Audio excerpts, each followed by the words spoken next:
Hey everyone, Swapnil Mathur right here, and I have with me today the Panasonic Lumix DMC LX7. It's quite a mouthful. We'll just call it the LX7, which is Panasonic's entry into the advanced point and shoot category. Now, the LX5 in itself was not a bad camera, it was pretty impressive if you ask us, but the LX7 takes things up a notch.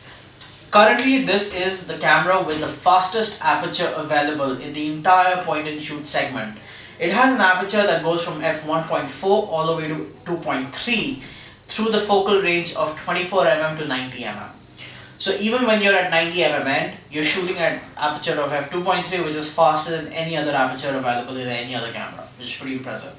However, just to start off with, it's a very slim camera, it's tiny.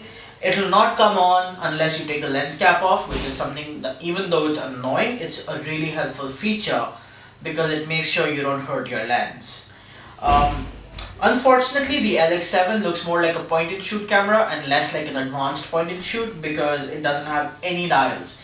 It's just got one mode dial on top, no exposure compensation, no nothing, and just this one little toggle at the back that is quite inconspicuous, to be honest.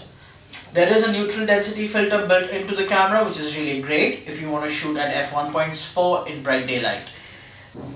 The LX7 also has a port built under the hot shoe onto which you can attach optional accessories like an optical viewfinder or an electronic viewfinder if you choose to.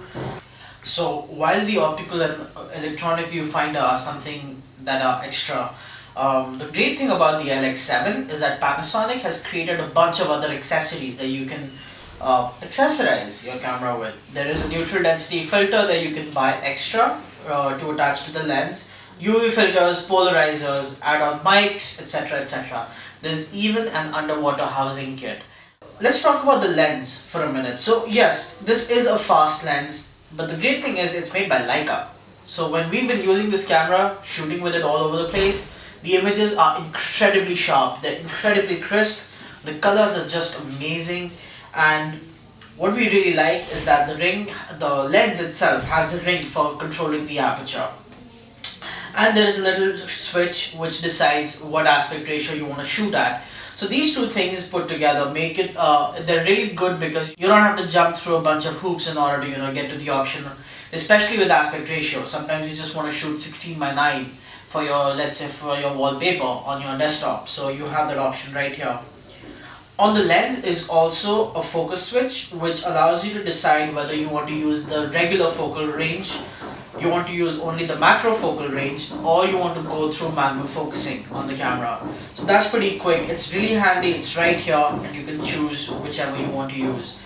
Now the one problem rather that we faced with the LX7 quite a bit was with respect to focusing, especially in the multi-area focus. When we set it to this mode, we often found that the camera could not lock focus on anything, despite being in good light. So we really couldn't figure out why. But when we switched to macro, or when we switched to center point, or AF tracking, the problem was not there anymore. It was only with the multi-area select mode, where the camera essentially decides itself where it wants to focus. So for good photographs, we recommend that you exercise some bit of control and not let the camera decide where it should focus. Now, other than that, the camera is pretty standard. It works mostly like a point and shoot, which is it's sort of a mixed feeling, about it, because we think that since it's an advanced point and shoot camera, we'd have more dials to work with, but we don't. It's mostly designed to work exactly like a point and shoot, except that it packs in some very impressive optics. However, the biggest downfall that this camera has is its tiny sensor. Its sensor measures only 1 by 1.7 inches, which is really disappointing because from an advanced point and shoot, the Sony RX100 is set a benchmark with its 1-inch sensor. We've come to expect that, especially if you're going to shell out 35,000 bucks. The RX100 is 35,000 bucks. This camera, the LX7 right here, is 35,000 bucks. So why would I not go for a bigger sensor? Why?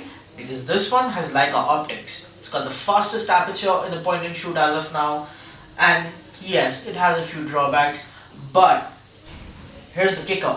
The video mode on this is 28 Mbps encoding. Standard encoding on the DSLR is 25. This does 28.